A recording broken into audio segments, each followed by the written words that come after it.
Apabila aradallahu bil amiri khairah, Allah menghendaki kebaikan kepada seorang amir ataupun pemimpin, ja'ala lahu wazira sidikin, maka Allah angkat wakilnya orang yang jujur ataupun yang baik. Bagaimana orang yang baik itu atau bagaimana wakil yang baik? Inna siyadzakarahu, ketika pemimpinnya lupa maka dia bakal ingatkan. Wa in dzakara anahu, setelah dia ingatkan maka dia akan membantunya untuk melakukan kebaikan itu. Kemudian sebaliknya, wa idza aradallahu bi ghairi dzalik, kalau Allah tidak menghendaki kebaikan kepada seorang pemimpin, ja'ala lahu wazira su'in, maka Allah angkat wakilnya orang yang jahat, yang sama visi misi dan niatnya. In nasya lam yudzakirhu, ketika pemimpinnya lupa maka wakilnya tidak mengingatkan. Wa in dzakara lam yu'inhu, kalaupun dia ingatkan tapi dia tidak mau membantunya. Baik saudara kaum muslimin yang dimuliakan Allah Subhanahu wa taala. Ini adalah hadis merupakan sambung daripada episode sebelumnya, bahwa pertanda hari kiamat itu ataupun akhir zaman yang sudah kita hadapi pada saat sekarang ini adalah ketika Allah Subhanahu wa taala meletakkan pada sebuah negeri ataupun sebuah bangsa dengan pemimpin-pemimpin yang tidak bertanggung jawab. Dalam hadis sebelumnya kita lihat bahwa idza wusidal amru ila ghairi ahli fantadhiris sa'ah. Ketika perkara diberikan kepada yang bukan ahlinya maka tunggulah kehancuran. Para sahabat Nabi bertanya, bagaimanakah maksudnya kehancuran itu ya Rasulullah? Atau bagaimanakah maksudnya hancurnya satu bangsa itu? Yaitu pada saat manusia yang menjadi pemimpinnya itu bukanlah orang-orang yang baik, bukan orang yang takut kepada Allah Subhanahu wa taala. Padahal sebenarnya ada perintah dalam Al-Quran, ya ayyuhalladzina amanu atti'ullah wa atti'ur rasul wa ulil amri minkum. Taatlah kepada Allah orang beriman, kemudian taat kepada Nabi dan pemimpin-pemimpin kalian. Tapi batasan daripada ketaatan kepada pemimpin adalah la ta'ata li makhluqin fi ma'siyatil khaliq. Kalau dia tidak taat kepada Allah maksudnya, atau perintahnya maksiat kepada sang pencipta, maka penduduk tidak boleh mematuhinya maksudnya. Maka salah satu pertanda saat Allah Subhanahu wa taala ingin menciptakan negeri itu baldatun thayyibatun wa rabbun ghafur, Allah mau menciptakan negeri itu menjadi kampung ataupun negeri yang gemah ripah loh janawi, para penduduk anak Jawa deh. Maka yang Allah Ta'ala jadikan pertama kali adalah meletakkan sang pemimpinnya adalah orang-orang yang bertanggung jawab. Bukan hanya elit politik yang tidak bertanggung jawab, tapi mereka adalah orang yang memikirkan bagaimana untuk kebahagiaan dan kelancaran daripada urusan rakyatnya. Tapi kalau sebaliknya, umpamanya contoh, inilah yang kita tangiskan, itu artinya Allah sedang tidak berkehendak memberi kebaikan kepada satu bangsa. Maka biasanya yang Allah Ta'ala lakukan adalah, takdir Allah adalah seorang pemimpin itu dijadikan sebagai wakilnya adalah orang yang baik. Bagaimana artinya wakil yang baik? Saat pemimpinnya terlupa untuk melakukan kebaikan, maka dia akan memberikan peringatan. Ketika diberikan peringatan, dia pun membantunya untuk mengeksekusi kebaikan itu. Tapi kalau sebaliknya, tentunya itu pertanda bahwa Allah tidak menghendaki kebaikan untuk satu bangsa. Maka kita buka dua bola mata kita. Semua kenyataan dan fakta apa yang disampaikan baginda Muhammad dalam hadis ini, semua telah kita temukan dan sudah kita dapatkan, sudah kita rasakan dan bahkan sudah kita lihat. Tak kita sebutkan siapa dan di mana tempatnya jelasnya. Tapi ini adalah pertanda daripada akhir zaman yang kata Nabi Shallallahu Alaihi Wasallam menjelang kiamat tiba. Makanya ada satu pemimpin yang benar-benar dinantikan, namanya adalah Al-Mahdi Al-Muntazar. Namanya adalah Imam Mahdi yang dinantikan. Karena itulah saatnya sebuah kebebasan dan kemerdekaan yang luar biasa kepada umat Islam, yang mereka akan mengecut daripada pancaran keimanan dan keislaman. Sampai Nabi SAW mengatakan bahwa saking amannya negeri itu, andai seorang perempuan cantik yang aduhai berjalan dari negeri Yaman menuju tanah Hijaz ataupun Mekah, maka satu orang pun tidak akan ada yang berani mengusiknya. Saking amannya. Saking amannya pada saat itu, sehingga setiap pedagang ataupun setiap yang punya warung, mereka siang malam tidak akan pernah ditutup warungnya. Kenapa? Karena Allah amankan. Kenapa Allah amankan? Sebab mereka sudah melakukan law anna ahlal qura amanu wattaqaw lafatahna alaihim barakat. Semua penduduknya beriman dan bertakwa, Allah bukakan rahmat ataupun keberkahan dan segala penjuru. On mangkangna susah untuk kita sampai dapat gitmalin zakat kita tualak mengwaninya Allah dari rohot tuari butuh dawi. On tidak bingung mau idapur na bahatan saya tiba hal ini. Nggak ngamar tadi mau bang dari lebat. Cuma on adalah waktu-waktu akan datang don. Makanya kata Nabi Sallam, bahwa lihatlah satu negara bagaimana sang pemimpinnya dan wakilnya. Ini dikisahkan dalam Al-Quran, dalam kitab Qasusul Anbiya karangan Ibnu Katsir, yaitu kisah daripada Nabi Musa alaihi salatu wassalam yang didampingi oleh saudaranya yang bernama Harun. Kata Nabi Musa ketika beliau munajat dalam Al-Quran suratul A'raf, Bismillahirrahmanirrahim. Idh wa'adana Musa, ketika kami menjanjikan kepada Musa 30 lailatan, 30 hari. Thumma atmamnaha bi'ashrin, 30 hari ditambah 10 hari pada bulan Zulhijjah. Kejadian pada Zulqa'dah 30 hari tambah 10 pada bulan Zulhijjah untuk apa? Wa tamma miqatu rabbih, untuk melakukan munajat kepada Allah Subhanahu wa taala. Itu Nabi Musa. Sebelum berangkat Nabi Musa dalam munajat, maka apa yang diamanahkan kepada wakilnya Nabi Harun? Karena dikisahkan bahwa Musa tidak sefasih daripada Nabi Harun. Kenapa? Karena pernah makan api ketika disodorkan dan dihidangkan Firaun. Karena Musa sudah dibawa ke dalam istana oleh Siti Asyah yang merupakan istri Firaun tapi beriman kepada Musa atau beriman kepada Allah Subhanahu wa taala. Sehingga seakan akal ataupun perbuatan dan karakter Musa alaihi salatu wasallam seperti orang dewasa. Sampai dia mengatakan, ini akan kita tebas batang lehernya. Kata Asyah, bukan dia adalah anak kecil. Kalau anda tidak percaya, hadapkan kepada dia dua pemandangan. Yang satu adalah emas, yang satu adalah api. Maka ketika dihadapkan kepada Musa kecilnya, dia makan api sehingga susah dia untuk fasih dalam ucapannya. Makanya diajarkan dalam Al-Quran, Rabbishrah li sadri wa yassir li amri wahlul 'uqdatan. Jadi wahdul uqdatan, bebaskan kerongkongan, lepaskan semuanya. Yafqahu qawli ya Allah, supaya mereka bisa memahami apa yang aku ungkapkan. Itu biasanya orang baca adalah untuk memfasihkan lisan, ya kan? Nah itu adalah diajarkan kepada Musa alaihi salatu wasallam, karena dia punya latar belakang kisah, yaitu makanan yang dihidangkan antara emas dan api, kemudian dia menelan api, tapi itu sebagai mukjizat membuktikan sehingga dia selamat daripada pembunuhan daripada Firaun, laknatullah. Maka dia jelas, maka Allah angkatkan wazir untuknya. Siapa wazirnya? Saudaranya yang bernama Harun. Itu saudaranya.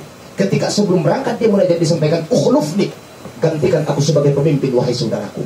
Ya kan? Ukhlufni, gantikan aku sebagai pemimpin. Waslih, tebarkan kebaikan dan pesona kebaikan kebajikan kepada semua rakyat. Wala tattabi' sabilal mufsidin, dan jangan pernah kamu ikutin jalan orang-orang yang Allah Ta'ala binasakan maksudnya. Maka artinya bagaimana? Pesannya kepada kita, ketika orang yang diamanahkan sebagai khalifah untuk memegang sebuah negara, namun dia ikut kepada orang yang bukan memandang Islam sebagai tuntunan hidup, maka itu namanya adalah sabilal mufsidin. Apa itu? Jalan-jalan yang Allah Ta'ala binasakan. Waliyadzubillah.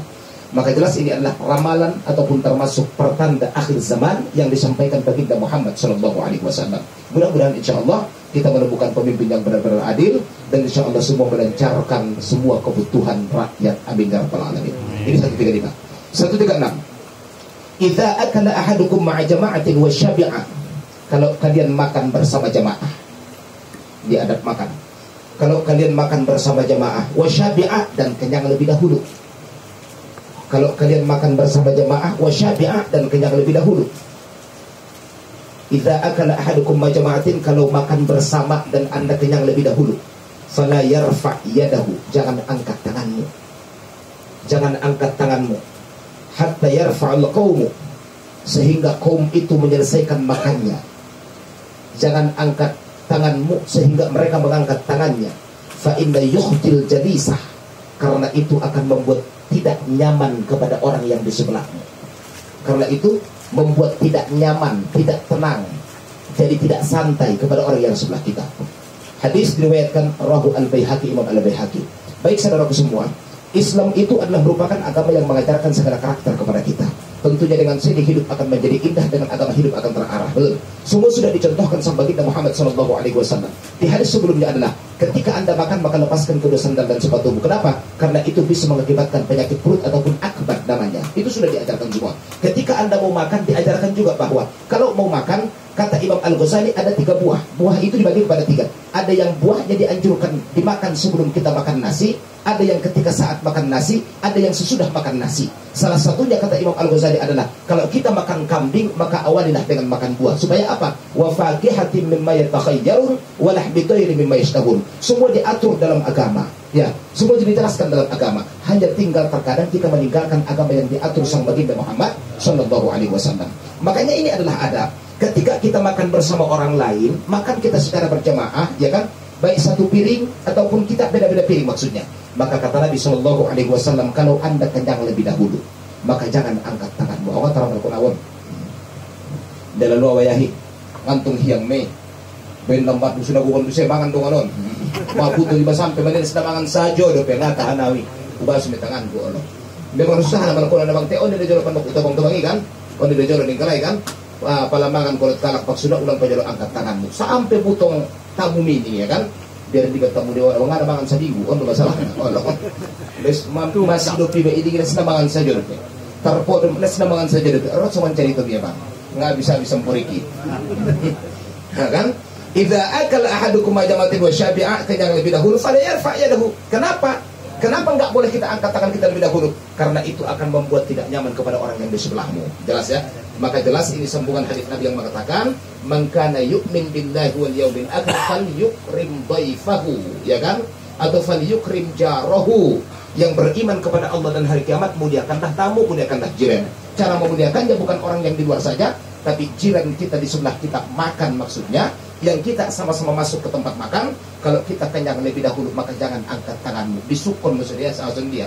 Bo pinadila di songoni sampai batugas di sulit di tanganmu. Oh, mes satu ini ben ko pokokna. Na jelas na ulang angkat juru tanganmu. Aso fa innahu yukhjil jalisa.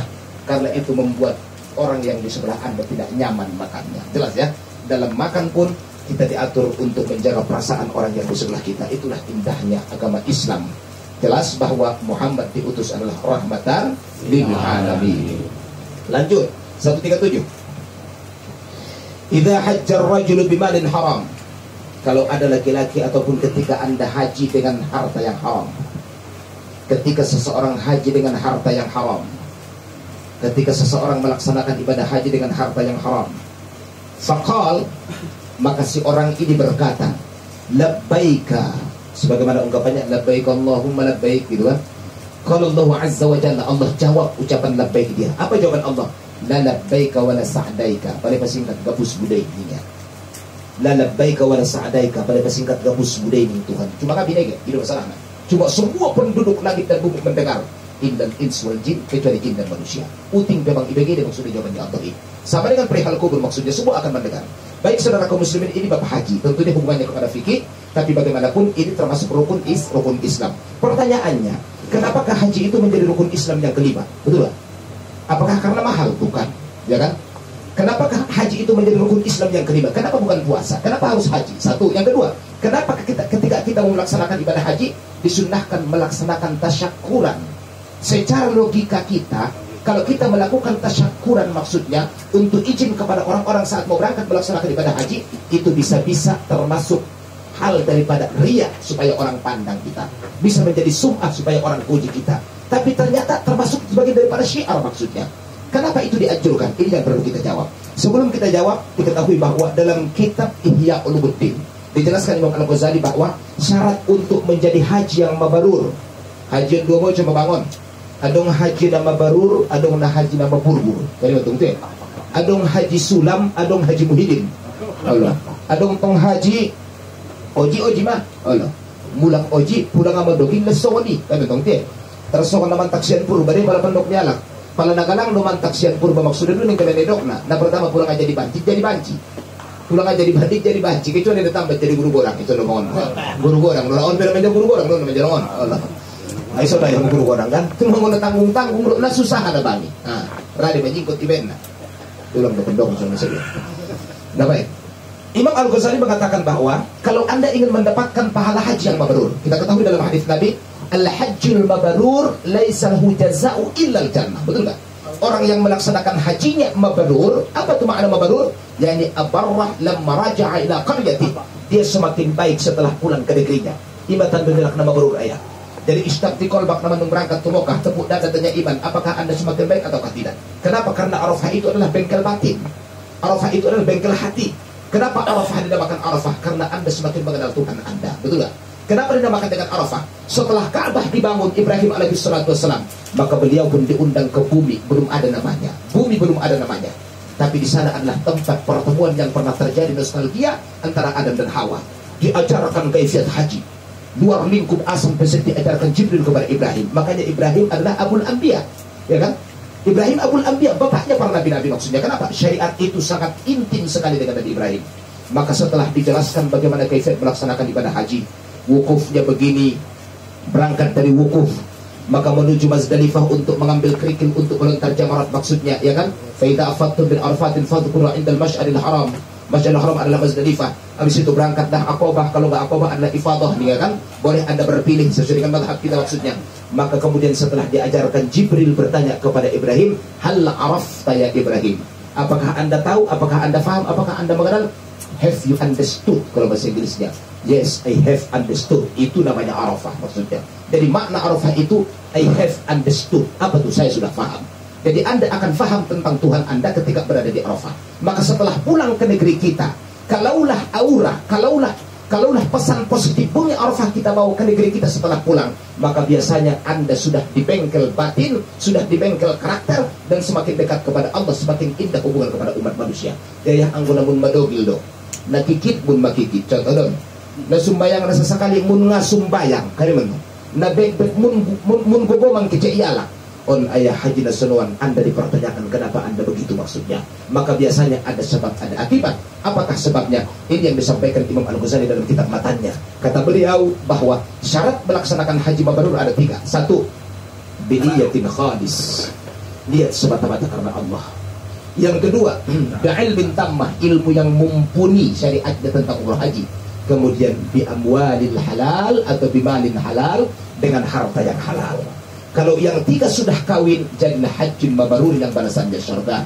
Tapi kalau harta halal, contoh, niat khalis, sempurna niatnya, tapi perkara hukumnya nggak tahu apa-apa. Pokoknya taklid buta, tawaf kalak tawaf ya, manundong kalak manundong ya, unggal kalak dut ya unggal, pokoknya mangitut, mentongan kan, Allah, buang angin kalak buang angin ya, pokoknya mangitut, pokoknya. Nasonon ayah ngaratong buson menjadi haji mabrur, maka harus ada 3-tiganya. Makanya jelas bahwa ketika harta yang kita bawa menuju ke sana adalah harta yang tidak halal, artinya haram, atau mungkin sedikit haram, tapi itu masuk kepada harta yang halal kita. Dalam kaidah disampaikan idza ijtama al-halal wal haram faghalaba al-haram. Ketika yang halal haram berkumpul maka jadi haramlah semuanya. Epeng boyah 1 miliar cuma ada 1 juta na haram, epeng di judi contoh, atau hak nenek yatim, atau hak orang miskin yang Anda tidak tunaikan contoh, dicampurkan, maka 1 miliar 1 juta jadi haram semuanya. Itu kaidah.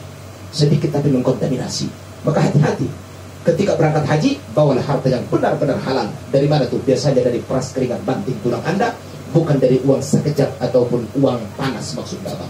Kalau uang panas kan apa hati dari konda kan? Kalau mau nang lotre keluar togel segala macam, berangkat haji tinggal saja makan jadi kayak mendadak. Maksudnya kan bahaya.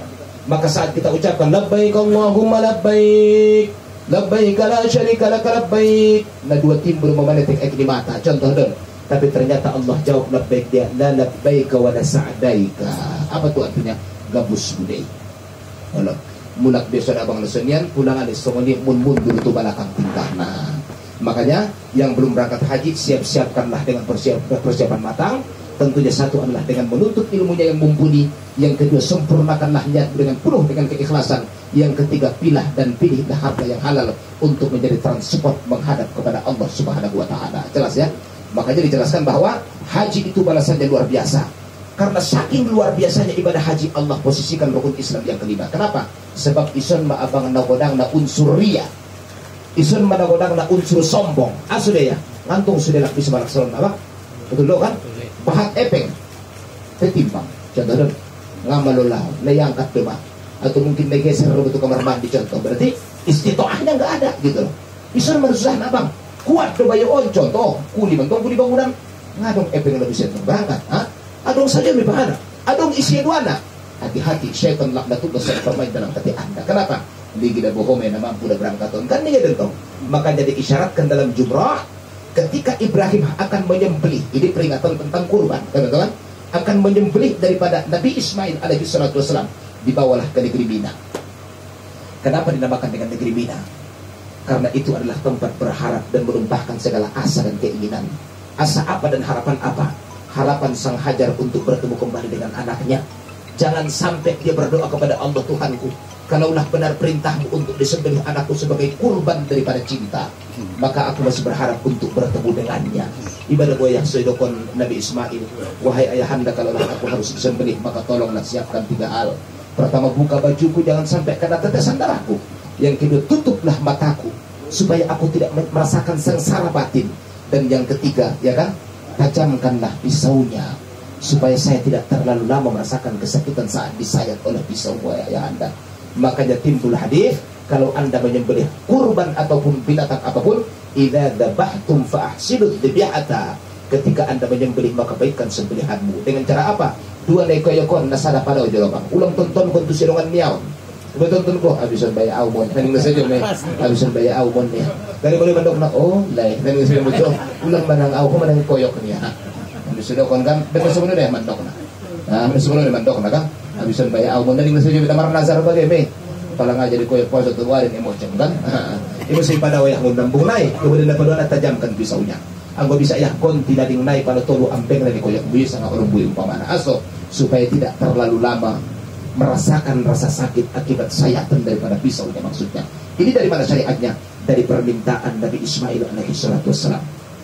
Maka saat akan disembelih, maka datanglah iblis laknatullah alaihi. Ibrahim anak semata wayang, masa kamu sembelih Ibrahim? Karena akibat mimpi, masa mimpi kau percayai? Dia ambil batu 7 pop dilontar, melempar dia bukan seperti katapel. Yang nembukahi batu na menik pantong setan na dilempar ibu dia surut ni tembak ko dia ngasahi na sunya na ulo. Onto ko setan ning na sunya surut niya ya ibu dia. Ulang busen tong na orang tu batu na aso pala alak sa si umroh ay ko sa sen orang pala bahatan di botak. Walang rap na ko na tunggu di dongan. Ko na setan ning na sunya na benjolan na mabayon. Ada ang madhab Hanafiyah wajib hukumnya digundul bukan sunnah. Kalau madhab Syafi'i rahimallahul muhallikin, Allah menyanyi orang-orang yang digundul maksudnya sampai 3 kali.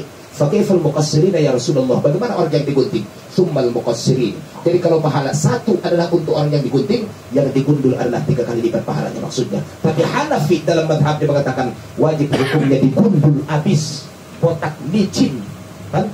Wajib botak licin. Maka setelah mereka melaksanakan ibadah Arafah, kalau mereka contoh Aqabah dulu kan, tolong tuh memilih kan? Dari Arafah mau Aqabah, tahalul awal. Setelah selesai Aqabah, berarti nanti ifadahnya mungkin setelah selesai hari Mina, nggak apa-apa. 1 bulan. Nah, kalau Anda memilih atau kita memilih contoh setelah dari Arafah kita langsung menuju Makkah, maka lakukanlah ifadah tahallul awal juga maksudnya. Maka boleh juga tidak maksudnya melaksanakannya. Silahkan digundul. Nah, takutnya para madhab Hanafi ada di depan kita, Anda terlalu semangat melemparnya, ibuat ko batu na wadang ayam. Dobung tu uli dibayo na laumate ba. Berarti membunuh. Makanya bentong kan? Jadi syariatnya lah ambil sunun doyah panyup di batu lain. On doa. Baca kitab al-idhafi wa sikil haji wal umrah. Ulang busan tong bayakon nung nasaju manalati. Mulai do borong daw berangkat siat Arafah nalatihan sajo matangaron. On sajo mabuhaga. On sajo mamurus na ko na kay ko mawadon ya nalatihan do ning nasajo. Ulang latih-latih kanantong maksudnya. Te panyot na sunod mang gibuha. On magaring pa mana krikil nai, ulang sunod panyot na ha. Makro. Te on do ya bunad baon ha. On do na martinda. Ra. Bismillah Allahu Akbar. Ha. Bismillah Allahu Akbar. Na penting masuk tu bangsa lubang nai karena lubang itulah yang dinamakan dengan jumrah, ya kan? Maka iblis datang menggoda Ibrahim, dia pindah setelah dia lempar 7 kali. Lahirlah namanya Jumratul Ula. Pindah lagi, iblis datang lagi, lempar 7 kali lagi, lahirlah namanya Jumratul Wusto. Pindah lagi, lahirlah namanya Jumratul Aqabah. Dinamakan Jumratul Aqabah karena tempatnya diapit 2 gunung. Maka jalur di antara 2 gunung bahasa Arabnya adalah Aqabah. Misalnya penahi. Pada Ula artinya nomor 1, Wusto artinya bagian tengah, Aqabah artinya adalah tempatnya memang di antara 2 gunung. Makanya dinamakan Jumrah al-Aqabah, yaitu lubang di antara 2 gunung.